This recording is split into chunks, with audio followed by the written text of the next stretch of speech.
What's going on, everybody? It's your boy Grant Rowland here with the DMG Gaming Podcast. And as always, I am joined by the new editor for PCGamer, my boy, Ed Phillips. What up, my boy? What's up, man? Yeah. Oh, I'd be horrible at that job. I'd I think actually you'd be- give good games good reviews. I'd be horrible at it. Yeah, they would fire you. Like, what? You gave it an honest review? Get out of here. Yeah, most likely. Okay, Grant. It's Friday. It's Friday. Oh, just for everybody listening, me and you got to talk some college sports at the end of the podcast. We will. We're going to do some rundown. Okay. All We'll right. do that. All right. But, Go ahead. dude, we got some big news today. A lot of Big news to news. cover. I mean, a ton of news to cover. We also have, I finished the main campaign for Space Marine 2. Oh, okay. We also have Visions of Mana review. You finished that too. So you beat these two games in 1 week. Just about. Sound like a man who Visions of Mana came out, on the 29th. You sound like a man who doesn't have a job at the moment. That is correct. Soon, hopefully. Yeah, no, Okay. you got it. So, Grant, let's get into it. All right. Let's get into Space Marine 2. Okay. I'm going to go ahead and tell you right off the bat. I'll do an official review once I finish playing some multiplayer and stuff like that. Maybe next podcast for this game, because I want to get into multiplayer and the PvP a little bit before we do a review. But the main campaign, dude, is awesome. Like anything that people wish, if you're a 40K fan or not even a 40K fan, if you wanted to be introduced to this universe, this is the game to play. Everything put together, everything is just amazing. So towards the end of the campaign, they really throw a lot of love to the tabletop fans, the guys that collect the miniatures and do the painting. And they actually throw some of the iconic miniature scenes together in some of the ending scenes of the game. That's cool. And anyone's a 40K fan will actually notice this big time. There's one scene that shows Titus holding the Ultramarines banner, and he has all of his brothers around him in this epic looking battle scene. And man, I tell you, I had shivers come up my spine and everything, dude. It was so awesome. That's cool. Yeah. But I mean, it is the best 40K game out today. If you don't know 40K and you're interested to try to get in the universe or get into this IP, play Space Marine 2. Play the main campaign. It will introduce you, and once you're done with the campaign, you're going to be wanting to look stuff up and what it is, because they throw a lot of stuff at you. And if you don't know some of the 40K universe, you might be confused of what this and what that is. But I mean, it's game made for fans and newcomers. That's cool. And everything about it it was insane. Like the ending, everything put together. It's just a great game. And really, hats off to Focus Entertainment. They put a lot of work into this. You can tell, at least from me, from coming like a fan from the 40K universe, a fan of the 40K universe, they put a lot of work into it, and you can tell. But yeah, Space Marine 2. Now, let's get to something else. Hold on, real quick. What do you agree with? Do you agree with all the big reviews for it? The 9s out of 10s and all that stuff? I agree with anything above an 8. Fair. Anything above an 8. You could easily make a case for it to be an 8. Anything below that, this doesn't make sense to me. Like, what game were you playing? Did you play the game? What I mean, after playing the campaign, I could not see anyone rate this lower than an 8. Now, I still got to get into multiplayer. Oh, but they did. Oh, they did. Now, I still got to get into I did do the multiplayer for a little bit, like in between the campaigns and stuff like that, missions. But, and also the PvP, I need to get into that too. But I don't want to give like a final thing until I see both of those, because those are part of the game. So I'm going to give it like a full review of everything put together. Gotcha. But the campaign itself, I mean, it's insane. Like, I don't know how to describe it, dude. Like, I was legit. It was just so awesome how they put everything together. They even brought your chapter master towards the end for the Ultramarines. People that know 40K knows exactly who that is. Mm-hmm. But I didn't think he was going to get introduced like in the game at all. Like, I thought they were just going to leave him out. But they brought him in an epic way. And I mean, this game bleeds 40K.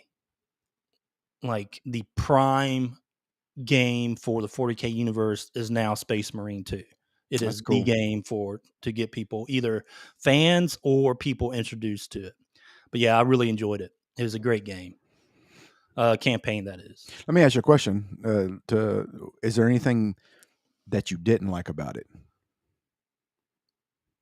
Maybe I want it to be longer, dude. No, But I mean, you say that for every game that you yeah, really love. no. I You know know. what I mean? Oh, I wish it was longer. Because a lot of people they usually they only talk about the good stuff in the game, and I like to see if there's anything that you thought could be better. Yeah, but the main campaign isn't as long. I mean, it's not that long, but it's enough to get Yeah. you like hooked Mm-hmm. and really, say that it was a good game.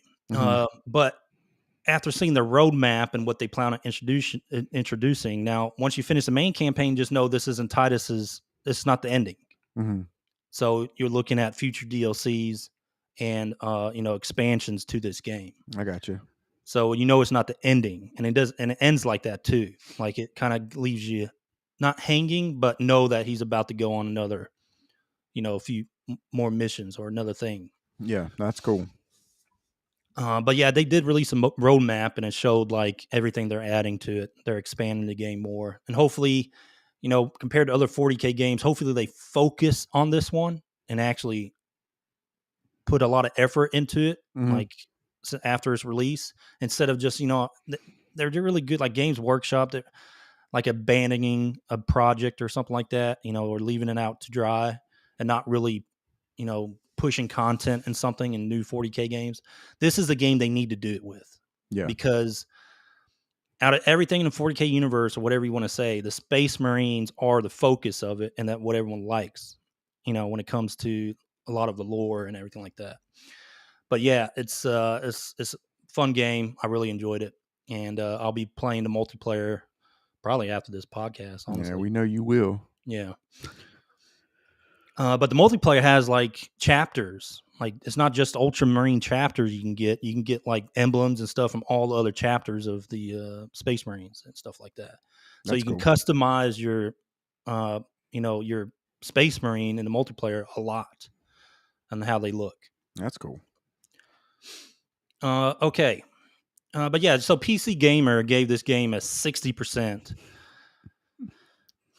They gave Star Wars Outlaws, which was a very buggy game. This game was not buggy at all. I played it on my laptop and finished the entire campaign without any crashes, and the graphics were so clean, dude. The UI is so clean. That's like, cool. everything in the game is so clean. No. I watched you streaming it, and everything looked smooth and stuff.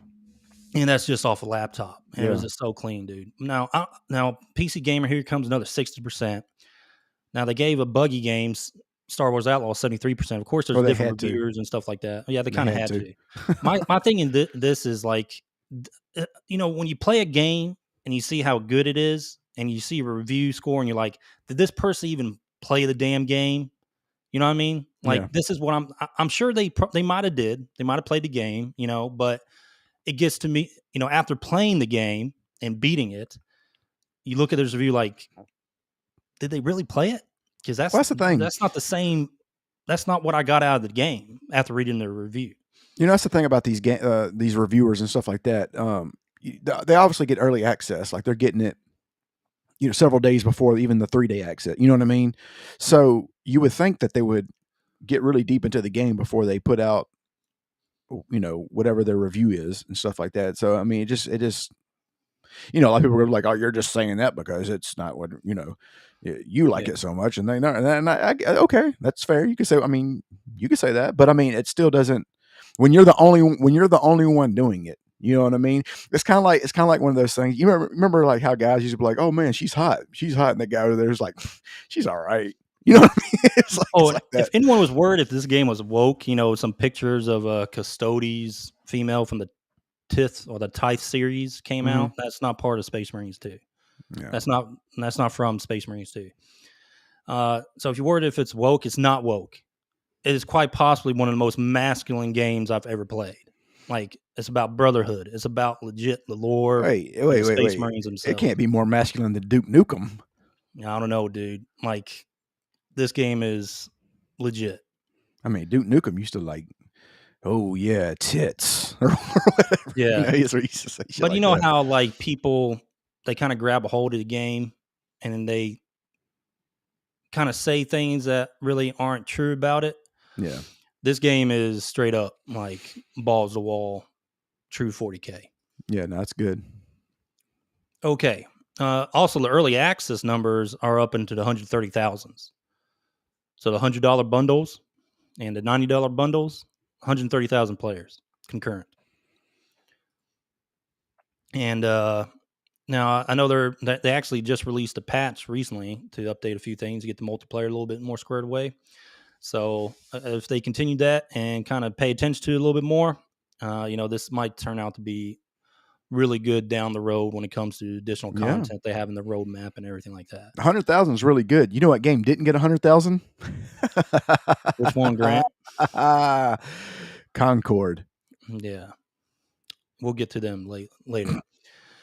Okay. So that's Space Marines. If you guys like 40K or you want to get introduced to the 40K universe, play Space Marine 2. That's all I got to say.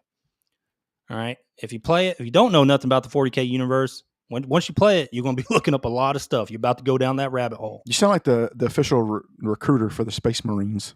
That's you. Man, dude, I've loved 40K for like almost 20 years now. Over 20 years. So do you like 40K more than AD&D? Me personally, yes. Oh, okay. I do like the 40K universe more. That's cool.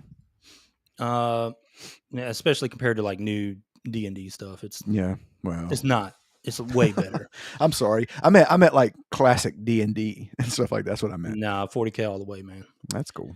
All right. Plus, they're they're different things. You know what I mean? Well, yeah, obviously. Otherwise, they can get sued. I mean, it was the same thing. Well, you know what I mean, like the way you play it and everything. like that. No, I get it. All right. So let's get to the next piece of news. Ubisoft. Can't have a podcast without talking about Ubisoft. All right. So their share price took a hit from their Outlaw sales, Star Wars Outlaws. Also, the X-Defiant numbers are slipping. Then you right around the corner, what do we have next? We got Assassin's Creed Shadows, right? So their sales are looking bad. At least their share price are looking bad, even after the release of Outlaws, which is it's not a good thing. No, not at all. Especially one it's not hitting their expectations when it comes to sales from the looks of it. But yeah, I don't know, man. Their last kind of thing this year, I think, is what? Assassin's Creed? Yeah, I think Assassin's Creed's going to pull an Anthem. It'll sell a lot, and then because a lot of people just play it because it's Assassin's Creed. You know what I mean? It's going to sell a lot of units just because of what it is, and then when people realize how bad of a game it is, then it's going to tank out. Yeah. Yeah, but I don't know, man. I think. Oh, they're also still having issues with that. You remember that the collector's edition for Assassin's Creed? Well, this came up again. So the reenactment group from Japan that has their flag on their collector's editions box and everything like that. That they're kind of like, I don't know if they're suing them, but that got brought up again a few days ago. Like they're like into, I guess, maybe litigation here shortly of hitting Ubisoft for that. Because I mean, they can't pull back the physical because it's already made. No. You know what I mean? Like the what do you flag do? of this reenactment group is on their physical copies of their collector's edition items. What do you do when something like that happens? Well, you have to like, all right, guys, we're just no longer giving take the L once they get sued or something. I don't know. Either that, or you're going to have to not give out physical copies and switch it to digital copies. I guess I don't know what you can do. I mean, here's the thing: is like because if you do that, if you do give out those physical copies, then you're definitely going to get sued. Like you're definitely, I don't know, man. I'm glad you own a lot of stock in Ubisoft and I don't. I don't own any. That's not what you told me. None. You told me last year you bought thousands of shares like Bitcoin. Nah, no. I'll be broke, man. I have to declare bankruptcy if I did that. All right. All right. Next piece of news. Okay, Grant, here's a question of the day. This is everything I've seen on social media, everyone talking about it. And I see a lot of people saying, you know, they're misconstruing this big time by saying certain things, but let's just go over it. All right. So did Concord fail because of diversity? I saw this on the social media. Oh, you're asking me? Yeah. Did it fail just only because of diversity? No. It failed because this game came out 7 years too late. Okay. Mainly. Yeah. We actually posted this our clip from episode, was it 7? Mm-hmm. That when Concord dropped in the PlayStation State of Play, on our reaction to it when we first saw it, and everything came to light. Everything from that, what we said, came to light, and why we thought it was going to fail.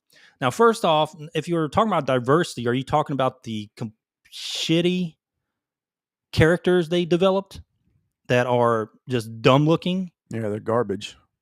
Like you want to create a hero FPS, you want characters that look cool, man. Like, was one of them in a wheelchair? No. Okay. Somebody made that up then. Okay. Yeah, someone made that up. Okay. That got me because I was like, man, you have a hero FPS, dude. Like, players they're picking characters that you developed. But right? One of them's like super obese, and like one of them like super obese with like one of them super old, doesn't look like it took any time to create the character. And I mean, none of them, I really don't know if any of them really look cool. Well, I know, but isn't like one of them like a girl with a beard or something? I don't know, man. Bottom line is, if you're going to create a hero FPS, don't make stupid looking characters. That's one of the many reasons why Concord failed.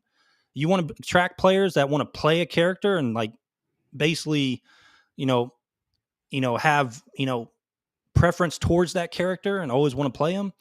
Make them look kind of cool. It doesn't take a fucking rocket scientist to figure this out. I mean, think about this. I mean, in character design has gone back since the NES days. I mean, here's the thing: is Wizards and Warriors 2 was a garbage game. I mean, it wasn't like super garbage, but Wizards and Warriors 3 was trash. But this one was not as good as the first one. But why do you think it sold?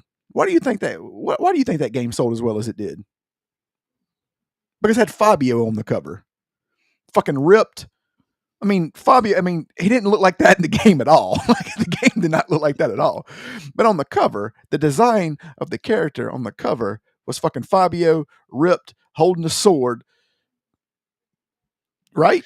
Yeah. Well, now what happened? Hold on. On the flip side, now how would have it done if it had been Iron Sword, Wizards and Warriors, and it had some pasty fuck with like skinny arms, barely holding up the sword, looking like Lester the Unlikely. It's appeal. Yeah. You got to have characters that have appeal, which hardly any of these characters from Concord, if any of them did at all, none. They had none of them. They had no appeal. Like, there's not even one you can look at and say, "Oh, that's cool." I mean, think about all the games that have come out, like Street Fighter. Like some people play characters because they look cool. People play with Blanca because he looks cool. Ryu because he looks cool. You know what I mean? Yeah. Like E Honda because he's the only guy that's a sumo wrestler with a 6-pack. Like, you know what I mean? Like, yeah. But like, so you're in this board or this room coming up with ideas, and people are showing you these characters. And people in there are just nodding their heads like, that looks really good. But here's the thing: you look at these characters as just a normal gamer, and you're like, these look complete garbage. And it's amazing that it takes it. No one could speak up in that room when they were designing these characters. It's like, maybe we should change this design a little bit. Well, that's the thing is, in any company, if there's $200 million on the line, like that shit's going to get gone through first of all, it's going to go through with a fine-tooth comb. First of all, you would think so. And it's going to go through like different, like there's going to be multiple people playing this game. Like they're going to have different types of people playing this game, not just a certain set of diverse group saying, "Hey," like the Sweet Baby Incorporated group. That that's who basically made this game. Like they're going to do all this testing for if you're spending that kind of money. They're not just going to sit there and just give it to, well, I mean, they did. I said in the real world. Did they though? I don't know. No, I they mean, did didn't. they They test obviously it? didn't. I mean, I don't know. I don't even think there was anybody there to approve it. I think somebody just gave them $200 million and walked away. That's what it seems like. I mean, I don't know, man. Like character development and the design of the character is so important in these There's hero not one FPS good. games. There's not one cool looking that- character that I could say, oh man, that he'd be cool to play with, No, there's none. or There's she, none. or they, or whatever the I fuck. mean, a lot of those characters are for nobody. Not a single person. They have no representation. So when someone comes up, when I see this on Twitter, oh well, look all these people saying Concord failed because of diversity. No one's saying that. No, nobody's saying that. No one is saying it failed because of diversity. Because Hold on. They're not saying it's because it's strictly diversity. That's the thing is. well, I mean, that's the topic though. Yeah. That's what people lead with. Yeah, And they think that's exactly the only thing that people. yeah, are no, that's not talking the about. only thing. That is a big portion of So it. it's Though. very, I will say that it's very disingenuous. You know what I mean? Yeah. Like that. It's not. it's not about truthful. 40%. It's about 40% of the reason why it failed. Oh, I mean, yeah, you can take a look Easily. I mean, the design, not more, but characters I mean, is a major factor. yeah, You can say what you want, but cool character design would probably have helped this game some. I want to Yeah. tell you right now. I mean, because think about it. I mean, and like we said, you're like, oh, it's woke. You say woke all the time. Everything's woke. Well, here's the thing: is why do they need pronouns? How did that advance the game? Like, why would that make me want to pick a character? No, shut up, bigot. I know, misogynist. You bigot. Don't want to hear none of that. Oh, anyway, also to top all this off, Concord servers are officially shut down now. Today. They officially shut down. Concord Twitter team or whoever. How much you want to bet? A tweet saying this. How much you want to Thank bet? you for all the fan support. How much you want to bet it comes back as free to play? Free to play and complete character rehaul. No, they're not going to do. They're not going to do that. They're not. It's they're going to gonna fail ma- again. They're not It's going to just drop dead again. You can make it free to play, but it's going to drop dead. They're not going to do that because then they'll admit that they're wrong. Because if you notice, they're not admitting that they fucked up. They're Well, just it's just saying, all the hateful bigots and other gamers that are online, right? I know. It's It's all the racists' fault. yeah, all 100 of them on Twitter shut this game down, kept people from playing it. I know, right? And the thing about it is like, yeah, so they're not going to do that. So They're not going to do that. But I could see it coming back as free to play to see. If it comes back free to play with no character rehaul, it's done again. Oh yeah, I mean, but it's free to play. So I mean, what are they losing at this point? They still got to have microtransactions or something. They got to make some type of profit off it. So they either going to have a battle pass or they're going to have some type of cosmetic store. You got to have something. You have to have some type of monetization. All right. They should put you on the board. Just tell them. You'll tell them how to do it. You'll bring it back get from fired the next day. They would fire me. It'd be some multicolored haired person come up to me like, "You're fired. You're a bigot. How dare you say a character needs to be attractive? You might be 6'4", but you're racist." All right, Grant, let's get to Visions of Mana official review, DMG Gaming podcast. Da da da da da da da da da da da da. DMG Gaming review. Da da da da da da. It's still in the works. We're still working on that. Yeah, we're never going to get that. It's always going to be this. Please, I'm gonna get Stevie Wonder to do it. I'm gonna hire him. Okay, Grant, Visions of Mana. So basically, Visions of Mana, it's the game studio. They shut down the game studio after making this game, which is weird. A shame. Which is weird. That's the weird. Okay, now I understand some game studios that deserve to be shut down, like Dustborn, should be thrown in the middle of the ocean. But this shut down for a successful game, which is weird. I mean, I still don't know how the sales went. Ponzi scheme. It has to be a Ponzi scheme. It's a fantastic mana game. I think every time you spent asking for good mana, another addition, to the mana series, and they delivered. I think every time that you spent money in this game, they took real money out of your account. Like I don't know. All right, it's a Ponzi scheme. Let me just go overview the game. All right. So anyway, in the game, you start out as Val. I'm not going to interrupt you. You just did. All right, so you start out as Val, who's a soul guard. Basically, the concept of the entire game, like the story, is you have these alms that represent the different elements, right? And they're chosen people. Like this fairy chooses an alm from different villages representing an element. And the purpose of Val, the Soul Guard, is the Soul Guard takes these alms to the mana tree on a journey, basically to get technically sacrificed. Like they basically use their spirits and give mana back to the world. So the spirits and the mana tree and the world can come back to balance. So that's the purpose of the game, and that's kind of what you're doing as you meet these different alms, the different characters that Val runs into, and to take that journey to the mana tree. But anyway, so it starts out in the village. You play as Val, and you have a friend, a childhood friend named Hina. She's actually named the Alm of Fire, so he's tasked into collecting the rest of the alms and bring them to the mana tree for this. Anyway, long story short, you go all the way. A lot of things happen. I'm not going to spoil a lot of it. Well, I'll try not to spoil a lot of it. But anyway, something happens to Hina, and you run into, you eventually get introduced to the main bad guy, Dalaphos, who used to be the basically the hero of mana, basically. And he was the last wielder of the mana sword and everything like that. Well, he went through a psychotic break because he was helping the goddess fulfill things, fight these benevodons, which are these ancient beasts that represent each element. And he was tasked to do that. But after he did that for the mana goddess, his love, a girl, ended up getting killed. And he just goes complete psycho, and he ends up being the main antagonist halfway through the game. And that's basically who you kind of go after for the rest of the game. Overall, combat is very straightforward, but it is fun. Like you can switch classes whenever you want to. You can change into whatever Undyne, use water, change into Sylphid to use wind powers and stuff like that. And you advance your you basically gather these elemental points, and you spend the elemental points into increasing your power within these elements for each class. So anyway, the combat's fun. You got, you can do all these special moves. You got a special attack. You can fill the area. Like if you're fire, like let's say Val's the element of fire. He's Salamando. He can actually fill the area with this fire on the ground that does like periodic damage to everyone in the area, all the enemies in the area. And you can mix it with other things from the other classes, like your other companions. They can use other spirits and do special attacks. So combat's fun, especially once you get later in the game and gather more of the elements or the more of the spirits, the different powers like water, earth, and all that stuff. It gets really fun.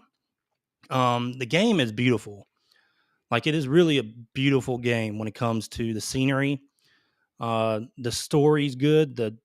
Even the English dialogue is really good. Especially towards the end, you'll find a lot of funny parts and a lot of comedy between the party, and you actually start liking the characters a lot, which is good in any JRPG. That character building. There's a lot sometimes that you don't like. Yeah, there's a lot of times there's always an annoying character or something like that. Always. This one I didn't really find an annoying character. I mean, Karina had a really country accent, but I kind of relate it because, I'm from Mississippi. So it kind of felt like I was talking to a Southern belle, in the game. But overall, the dialogue's pretty good. The story's fantastic. And, all the way to once you reach the mana tree, like that scene when you're walking up to the mana tree is amazing. Like the art and everything they did for the game. I mean, it's just a great installment for the Mana series. Overall, the story was fantastic, even including the ending. It had a good ending. Usually kind of leaves you hanging, but it did have a really good ending. And it's really touching ending because of what happened to one of your companions through the story, one of Val's love interests, which was Hina. Something happens to her in the story, and the ending kind of makes you feel good about what happened, basically, between them. Because they're pretty much, reunited, let's say that. Anyway, I mean, like, it's a shame. Uka Studios, right? Uka? Something like that. Uka, yeah. Yeah, well, they got shut down, I guess, by NetEase. But it's a real shame because they delivered a really good Mana game. Like one we've been waiting for, because there's a lot of throwbacks to the original Secret of Mana, right? Yeah. The music, they revamped some of the music, but you recognize the music, especially like the beginning area and everything like that. You recognize a lot of stuff. You recognize all the enemies. They're all from all the Mana games. The Mana Tree, all that stuff. It has that classic look to it once you see it. I mean, Are the overall, shopkeepers still dancing? the shopkeepers are still dancing. Yeah, so I mean, it's a throwback to the Mana, Secret of Mana, and a lot of things, and it's just a great addition to the Mana game. And it's a shame that this, like, if I would want a studio to make another Mana game after this, they need to give it to them. I don't know what Square Enix's plans are for the studio, or if they're just gone, whatever. But they need to retain some of those people because they made a fantastic Japanese RPG and a great Mana game at the end of it. When all said is done, it's not going to be Capcom to get it either, because what they'll do is they'll be like, "Oh yeah, we'll make one as long as we can put Resident Evil remake into it." Yeah. So I'm gonna give it about an 8.5 out of 10. Nice. It's a good Japanese RPG, and it's definitely, if you like Secret of Mana and those games, if you like Trials of Mana, including the remake, you will really like this game. Bottom line. You know what I liked about your review is the fact that you sounded like you played the game. Yeah. Thoroughly.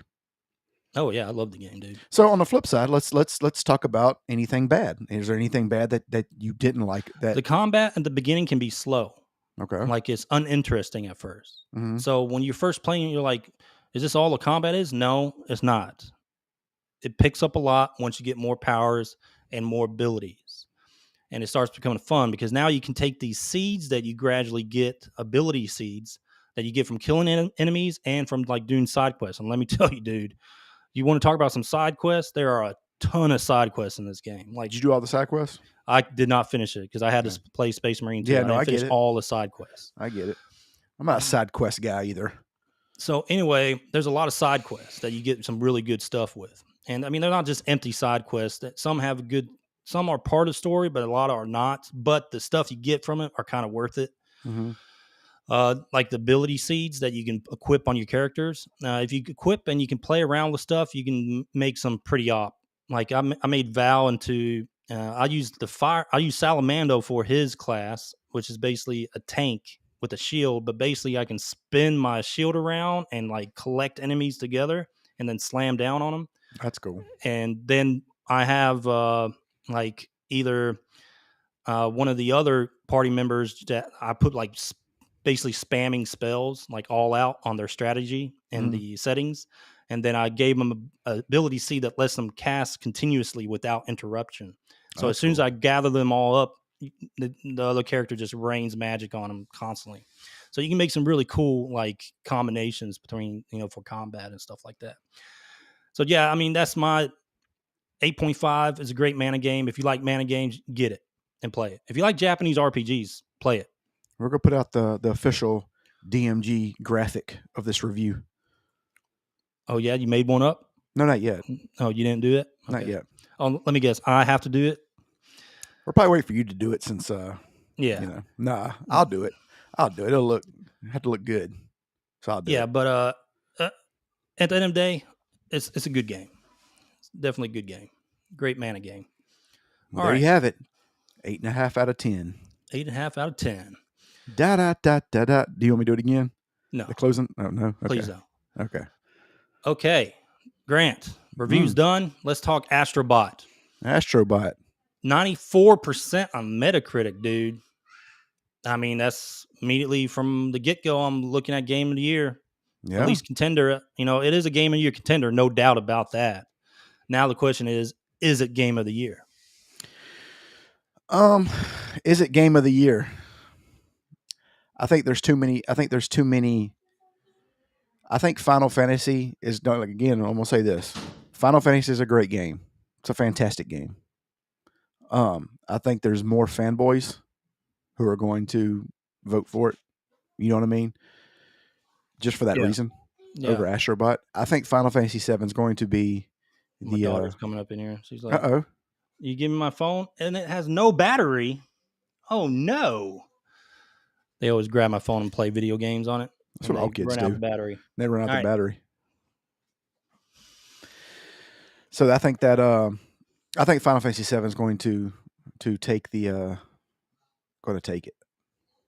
Think so? I still think so, man, because they don't. Here's the thing: is you got to think about who's reviewing this game here. They're not going to give it to Wukong. They're not going to, because then they have to admit that Wukong is a great game, and a lot of them don't want to. You see what I'm saying? Yeah. They don't want to do that, even though it is. So they're not going to do that just for that reason. I think if it was not Final Fantasy VII, it could be Astrobot, but they're going to go all in on this game because this is the last beacon of hope that they have. Yeah, I don't know, man. I haven't played Astrobot yet, but I do plan on getting into it probably later. You got too much on your plate. Why don't you play it? Because I'm playing Final Fantasy 14. Okay. You know what? I'm gonna play it. I'm gonna download it tonight.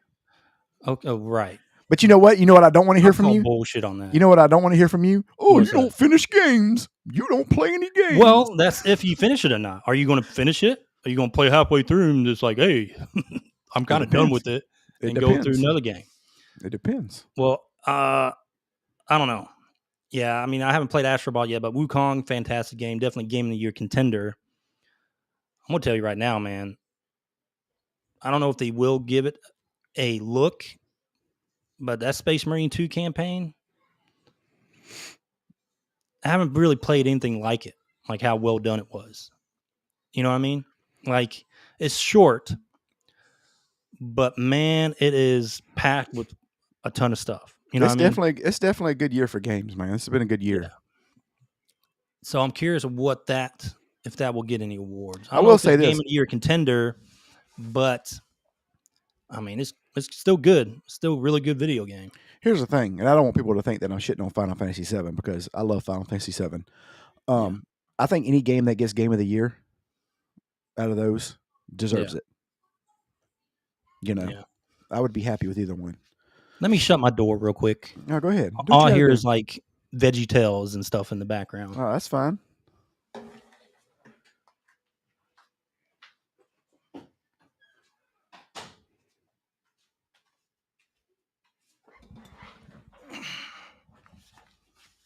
Okay. No more VeggieTales in the background. All right. But yeah, I don't know what that's like, man. I don't have kids yet, so you sure don't. Sure don't. Take your time. I bet you know all the theme songs to children's shows by heart. Let me tell you, I've had two daughters. Both went through a Frozen phase. Oh my God! Like when Frozen first came out with my oldest daughter, and then reintroduced to my youngest daughter. Oh Lord! And I've seen that movie, both 1 and 2. I mean, it has to be over 100 times, dude. It has to be over 100 times. I bet you know like the Handy Manny theme song. Yeah. The Dora the Explorer Paw theme Patrol song. and damn Mickey's Clubhouse. Hot dog, hot diggity dog. Oh yeah. No, I know that from my niece and nephew. All the time. All right. Grant, Astrobot. Looks good. Looks real good. Yep. From everything I've seen on it, looks like it's really fun. Okay. Next, Grant. Let's get into some news. All right. So Alan Wake 2 failed to turn a profit. So the senior community manager for Remedy Entertainment, Vita, I'm not even going to be able to pronounce it, Starshivik, called for the Bigots to be removed from the gaming communities in the wake of the Firewalk Studios Concord being boycotted and shut down due to sales. The Bigots. There it is. Bigots are making all these games fail. The bigots, the racists, and the misogynists. The big bad, the big bad trifecta. Yeah. So, I mean, what do you say on this? It's like, okay, first of all, I got into an argument about somebody said, "Oh, Alan Wake 2 with Sweet Baby Incorporated was a great game." It wasn't a bad game, but it wasn't a great game. It wasn't better than Alan Wake 1 by any means. It was not. Yeah. So, I mean, this is another. I don't know. I mean, that's all they do. I mean, like something fails, it's immediately the fault of someone else's. Yep. Like they don't take responsibility for their decision making when they were making these video games. They don't take responsibility for the product they put out for these video games, and they just blame other people. I mean, that is our victim mentality that we have currently, and that's not going to go away. This is something that's going to continue. Involved in video games, though. It's everywhere. No shit, no. We're not the podcast for that, though. No, we are not. But they this is something that's not going to go away. I go ahead and tell you now. I'm gonna go ahead and tell you. I'm just gonna go ahead and say it. What's the date? Today is the 5th. Is it the 5th? No, it's the 6th. Sorry, Yeah. my eyes. If Assassin's Creed fails, what's the first word? What's the first word? Oh, bigots and racists. Racist. The racist's fault for not wanting to play a black samurai. Stopped us from selling the game well. All the whites did not want to play. That's what it's going to be. Oh man, No, it's not. But it's true though. You know that's going to be the first. That's thing exactly what's going to happen. That's exactly what's going to happen. You know, Yeah. like here's the thing. Here's the thing is, it's like, okay, so Star Wars Outlaw, for example, so they're doing that with that game. Oh, they don't want to play with because she's a woman. They're misogynist and stuff like that. How about it's got fucking 9,000 bugs and it's clunky as fuck. No, they can't do that because then they will be blaming themselves for putting out a game that wasn't ready to come out yet. That's the thing, man. And like nobody's taking. I mean, Concord sucks because Concord sucks. Dustborn sucks. Now, Dustborn is the exception of that game failed because it's diverse. The diversity is the reason why that game fucking failed. 1,000%. That is why that game failed. Prime. Yes, that is why that game failed. And everybody's like, "Oh, well, the government funded that game." Well, the government shouldn't have funded that game. The government should be getting their money back. Well, they got the last laugh because that's taxpayers' dollars. Yeah. Well, our taxes are going to go up because of that game. They have to get their money back. Yeah. All right. So anyway, yeah. Start taking responsibility for making shitty games. Yeah, they're not going to. Okay. It's not going to happen anytime soon. It had to be a complete collapse of like the gaming industry. And I'm talking like ET, Atari 2600. Like the layoffs and everything. I mean, it's going to be more layoffs. I mean, until there's like one person left in each company, then they'll just have to blame each other. Then they'll just blame each other. That's what it turned out to. Ready for the next thing? Let's go. All right, Minecraft movie. Okay, enough of fucking Jack Black. Can we stop thinking that putting him into movies is just going to make the movie better for some reason? All right, he was great in School of Rock. He was great in School of Rock. You know, decades ago. Yeah. And but enough of Jack Black. All right, you already put him in Star Wars. You put him in Mandalorian, and he was great. He was great as Bowser. He was good at Bowser, but when he's you more put him of a in the movie. He's a voice actor. He's more of a voice actor. He's more of a voice actor guy now, because like he played Claptrap in Borderlands movie, right? So, but enough of Jack Black. Yeah, I agree. I mean, unless you're doing like School of Rock 2, like a reunion. My son hasn't seen the trailer yet for the movie. I'm kind of don't want to, because he really wants to see the movie because he loves Minecraft. Yeah, but once he sees a fucking lard ass Steve, he's going to be like, "That's not Steve." See, I don't know anything about Minecraft. Heavy beard and just.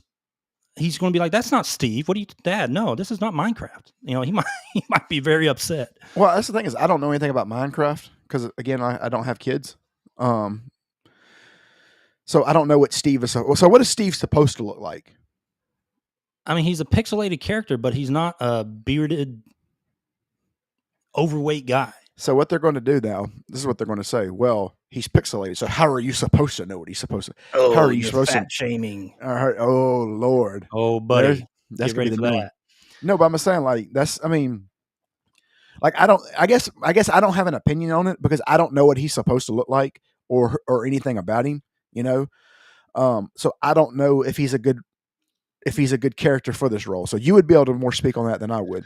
Not going to know until you see the movie, really. I mean, or, you know, get reviews of what people are saying, but like, and also who else did they have in the trailer? It's got the Jason Momoa. Yeah. What did they do to him? I don't know, man. He looks like a 80s rock star dad, or I don't know what he looks like. I mean, like, so who is he supposed to play? I have no idea. Those are just random characters they're bringing into that are going to be part of the movie. You know, they're not like part of the Minecraft universe at all. I don't think. I think that it's going to. I bet it'll do good for the kids. I The hope first so. way.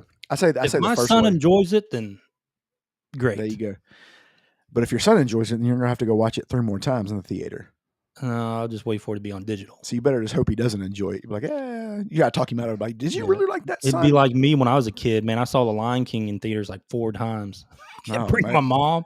You know my mom. She was like, "Oh God, Oh God. got to bring this kid to The Lion King again."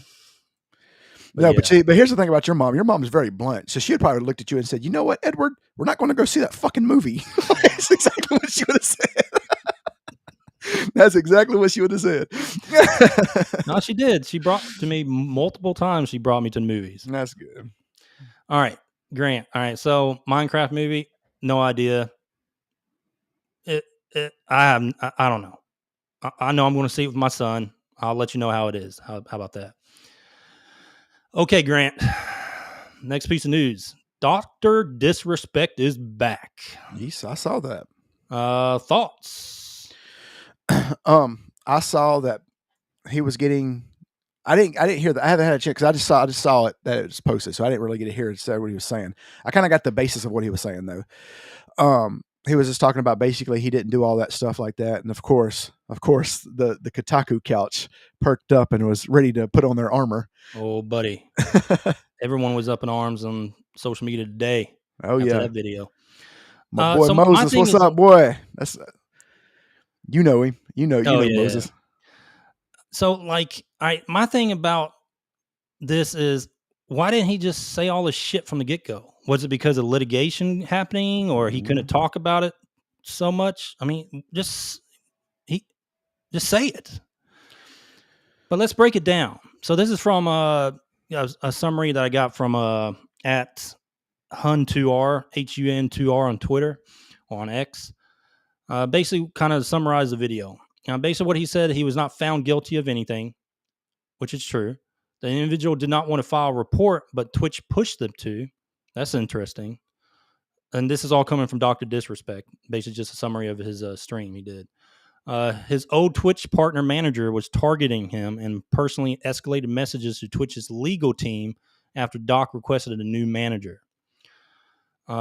Says they didn't look at the age of consent where the messages were received, or when messages were received. Suggests it was timed with the return of big streamers from Mixer needed to come back, like Shroud and Ninja, I guess.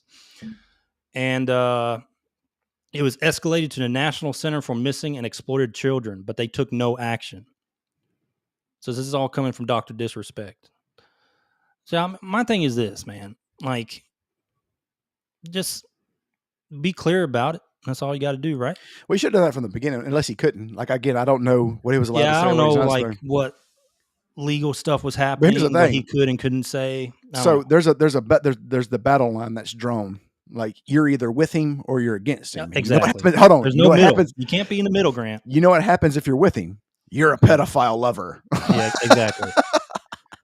My thing is, like we said from the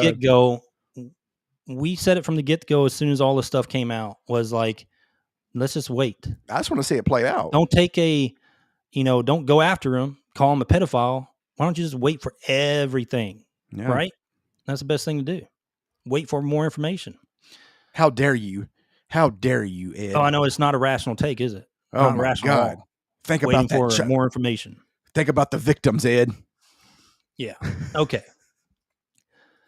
But yeah, that's our thing on this doctors. We're just like, he could have said all this from the get-go, but at the same time, we wait for more information to come out. I mean, this is I don't think we've learned anything new, right?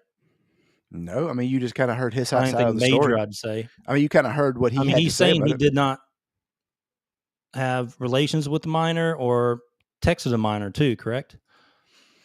So, or at the time, he just didn't know it was a minor. But regardless, it's more just waiting for more stuff to come out. I really have no, anything to say really about this. I don't know if you have anything to add. No, That's right. Okay.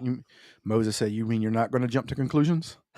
I am not going to jump to conclusions. Oh, I know. Don't do that." That's a crazy take to take nowadays. All right. So next piece of news, Grant. Oh, buddy. This is your favorite company, Grant. Favorite company in the world. You know your favorite company, right? You talk about them all the time, how you wish you worked for them. You're going to apply to their apply for a job, and, I might already have. You don't know that. Yeah. All right. So Sweet Baby Incorporated. Oh yes, I love them. Yeah, you love Actually, I those applied guys. to them because I thought it was Sweet Baby Ray's. I thought it was the barbecue company. Barbecue place. I thought that's what that was. All so right. now I'm working there for no reason. So Sweet Baby Incorporated CEO Kim Blair denies her company's goal is to wokeify games. And that's all she's done, though. But hold on. So this is the same woman who got on a three-way YouTube chat and was talking about basically how like the diversity that needs more diversity. Like and that what that was? Well, why don't you just go straight to the website, Grant? Go ahead. Yeah. So I just pulled this straight from the website. Okay. So this was coming from their website on, I guess, their outlook on things and everything like that. We believe that representation is key to connecting players and audiences, and we offer a few ways to help your team and project gain the perspective. You need to gain that perspective, Modern our audience. perspective. Modern audience. Needed to make it happen. We're part of an inclusive and knowledgeable community of diverse consultants, able to cover a wide range of cultural and sensitivity topics. Oh, you know what that means, though? You know what they're consulting, right? Hey, your character's got big titties? Nope, give her an A cup. She's got a big ass? Nope, flatten that shit out. Nope. Our approach leads with the creation of joy and marginalized players. Oh, God. And there's not... and seeks to be additive rather than strictly corrective. They correct a lot of things. Oh, yeah. Obviously, from a lot of those character designs we've seen them put out. Like, I've never seen characters that they make the women look like camel puke. It looks like some of the characters got corrective surgery and developed like that jawline. Oh, my God. It's terrible. Okay. I'll never forget what they did to Jean Grey. What else they got? They said, we do cultural consultation, sensitivity and inclusivity, reading, wow. reading, really? risk and opportunities assessment, and more.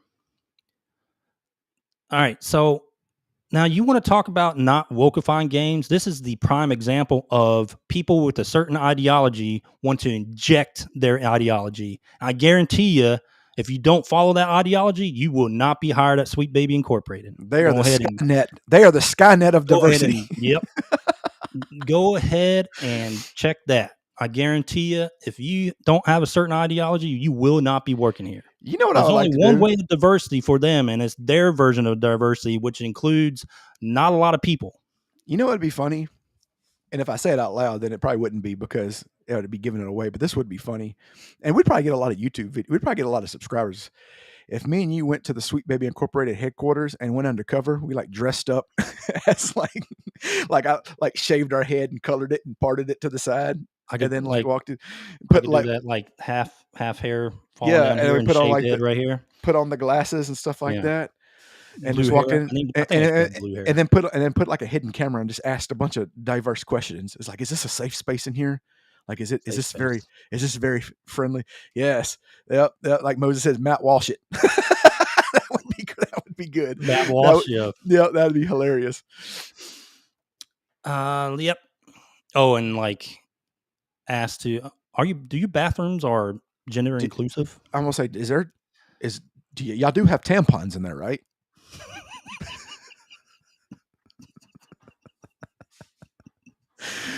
This podcast ain't gonna make it to 100, man. We're gonna end up getting canceled. Oh man. Yeah. All right. It's all right. Also added on their website, Grant. Last thing. Industry reform. Ooh. You know what that means? That means they're gonna sit them down and give you a big talking to.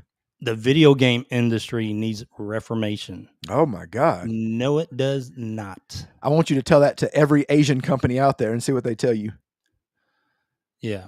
Actually, the industry needs the opposite. I know. They need more Asian companies, basically. That's what they need. Yep. Okay. Grant, got anything else on Sweet Baby? Nope. Your favorite company? When you said Sweet Baby, I got hungry, and then you said Incorporated, then I no longer did. Yeah. Didn't you say you thought Kim Blair like look good and everything? You I go did. holler at her? I did. I said that. I said it off camera though. Shh, you weren't Yeah. supposed to say that, man. Okay. All right. So next piece of news, Grant. You gotta Organized understand. cancel. You gotta understand. You gotta understand. Oh God. I have a fetish of being talked down to.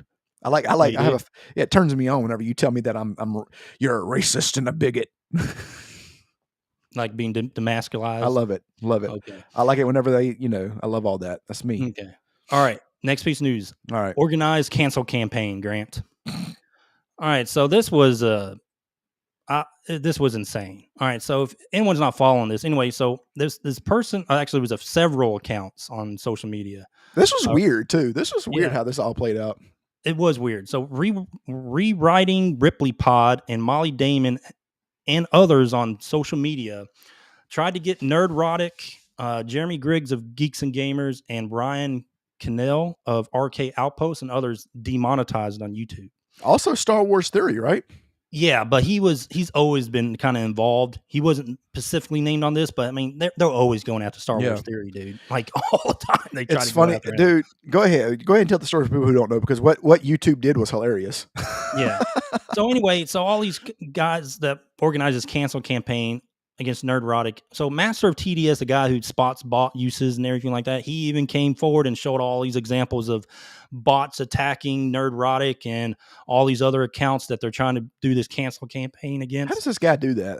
You have to be like a genius to do all that. Anyway, so like, don't you anyway me?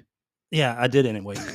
All right, so they use bots to spread the voice of it, or through social media. They use bots to attack these guys like Nerdrotic and all these other guys because they disagreed on their takes on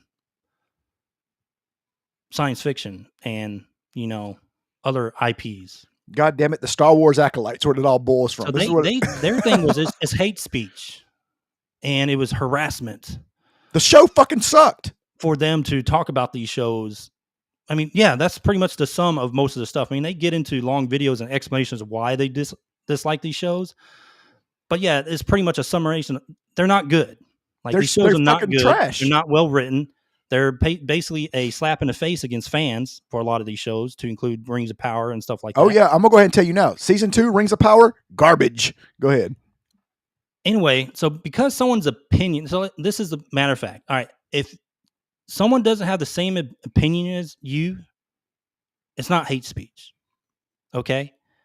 It's not hate speech. Even though you really want it to be hate speech and you make up a lot of bullshit and try to spin this the way you want it, and then engage the YouTube team to try to demonetize.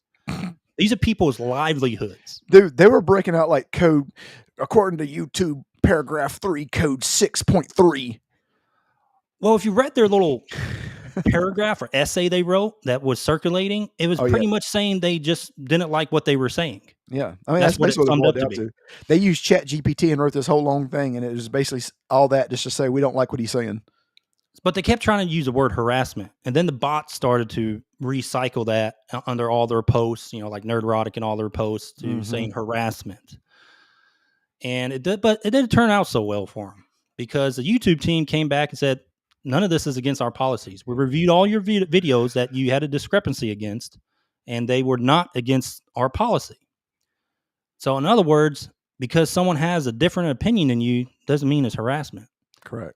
And it doesn't mean they're racist, and it doesn't mean they're bigots. They just have a different opinion of something than you. You know what? And people are allowed to say shows suck.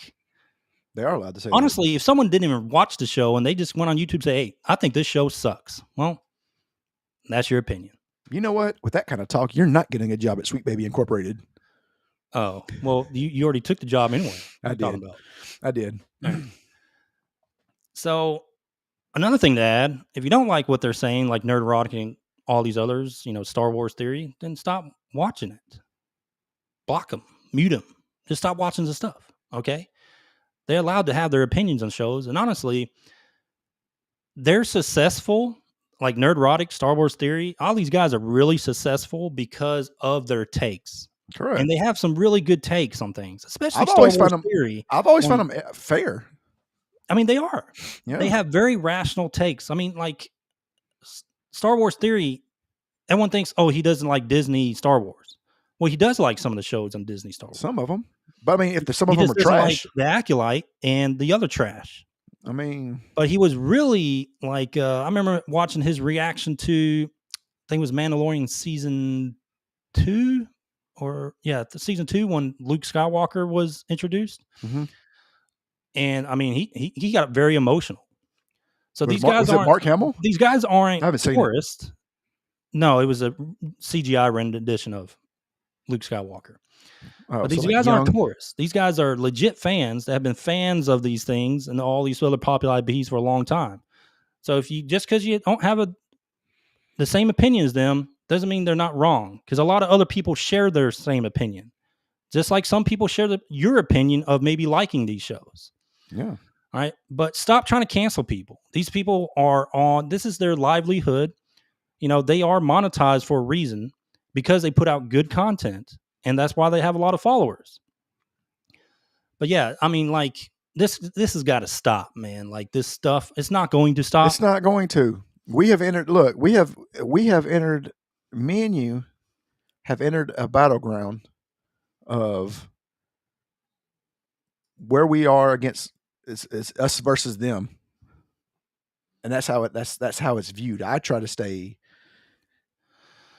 Well, that's how we're viewed, though. If people come after us, they're barking up the wrong tree because we really don't care. Yeah, I really don't care. Like, we don't need to be monetized. Yeah. We don't need these things. We have a grassroots kind of. That'd be a mistake on them. I live in Florida. Boy, they come to my house. Boy, you have to come to some. And I've been in the Marine Corps for 20 years. You have to come through some streets. Yeah.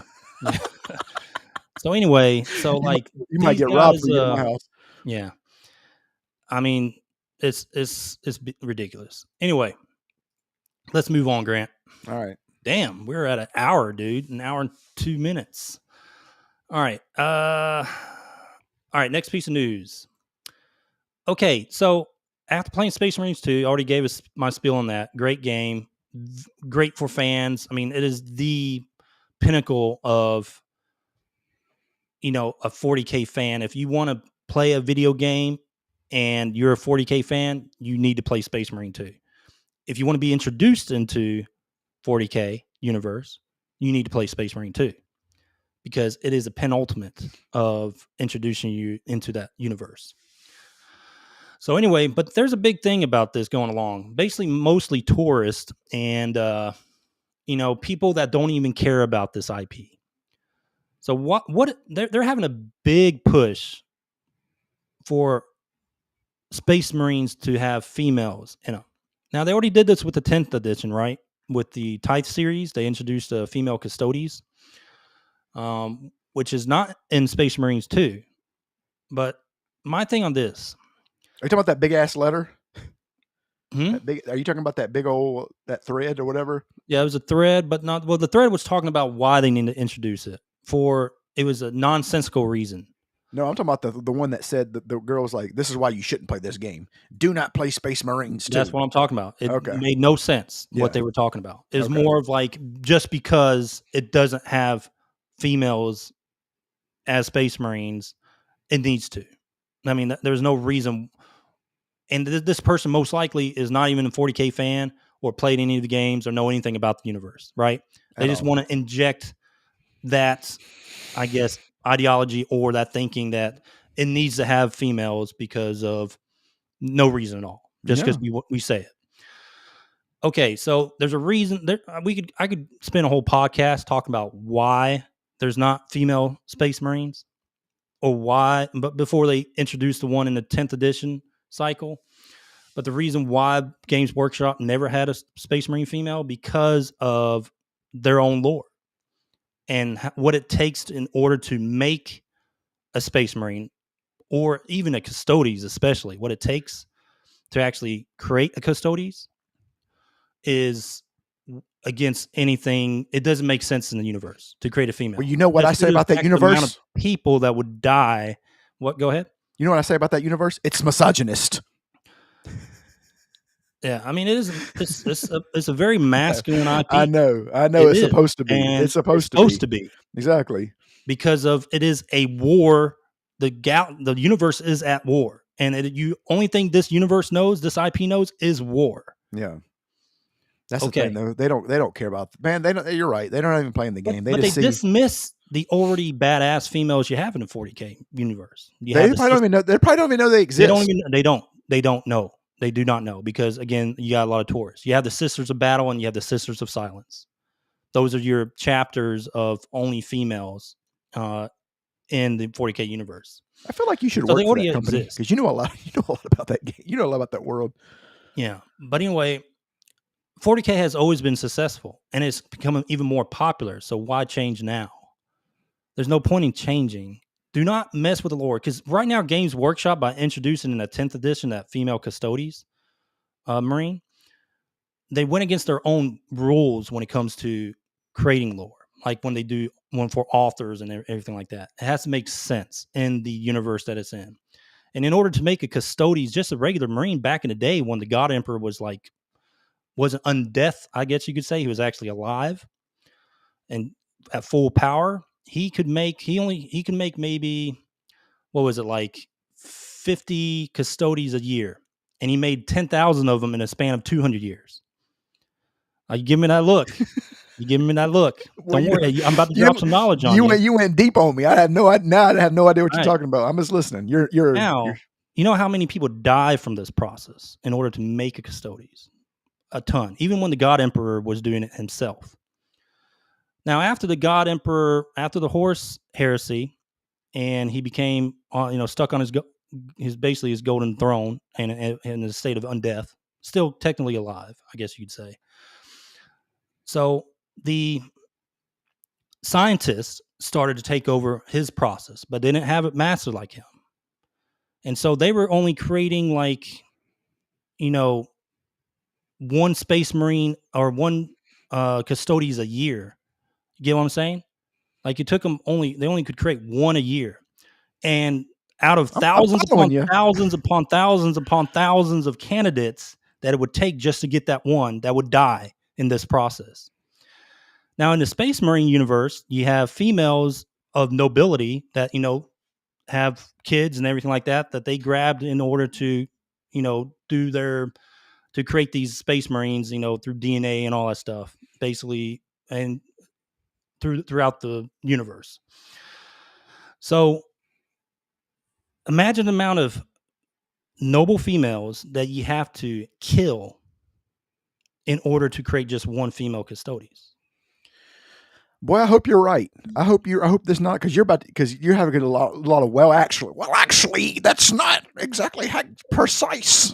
It does not make in the lore, because the purpose of the Imperium of man, the Imperium of mankind, the Empire, is basically to have a successful birth rate in order to have more Space Marines and more people for war. Correct? So if you're killing off all these noble females in order to make a Custodes Marine, you're completely eliminating a lot of line and the chance of having even more, process into battle, because that's what it is. The universe is a war. It is all about war in the 40K universe. So every piece of lore, everything in the 40K universe is revolved around war. Tell me I don't make sense though. Well, that was a lot of knowledge to take in. I feel like I don't need to read any of it. Now I know all of it now. Yeah. Well, actually. Yeah, that's what Moses said. Well, actually. That's a perfect time to just someone to post a GIF of that thing. Anyway, Grant, an hour and 10 minutes, dude. This is a long podcast. We usually go around 45, right? All right, here we go, real quick. Well, before we wrap it up, we'll do this. This weekend, we traveled to Arizona. Arizona State, right? Arizona State. It's a night game. Bulldogs. It's a night game. The way you introduced that, no one had no idea what the hell you were talking about. I know. We're ready for war. Everybody's already they've already turned the podcast off because we're talking about sports. Yeah, no. All right, here we go. Give me your prediction. I'm saying 35-14 State. Oh man, I'm actually saying I'm saying 38-35 State. I think we'll give up some points. I don't think so, man. I think we're going to have to score. Arizona State offense is overrated. I don't know. We'll see. The sad thing about it is, like, I was like, our game doesn't start till 9:30. I tried to use that excuse with my wife because she wanted to go out to eat. I was like, well, the game What doesn't time is start. it again? It starts at 9:30. Golly, man. I know. She was like, because I was like, That's oh, I got 10:30 my time. I know. I was like, man, I got to watch the game. And so she was like, what time does it start? And I was like, and I try to say the wrong number, and I said the right number. I tried to say 7:30, and I ended up saying 9:30 anyway. I said, I panicked and said 9:30. She said, oh, that's enough time. I said, fuck. Like, there you go, Moses, 28-21 state. Hey, I can see it. Yeah. Let's do it. 28-21. I'll take it. I'll just take a win. Put it that way. I try to lie and told the truth. All right. Grants. Let's finish off with socials. Oh, just to end everything.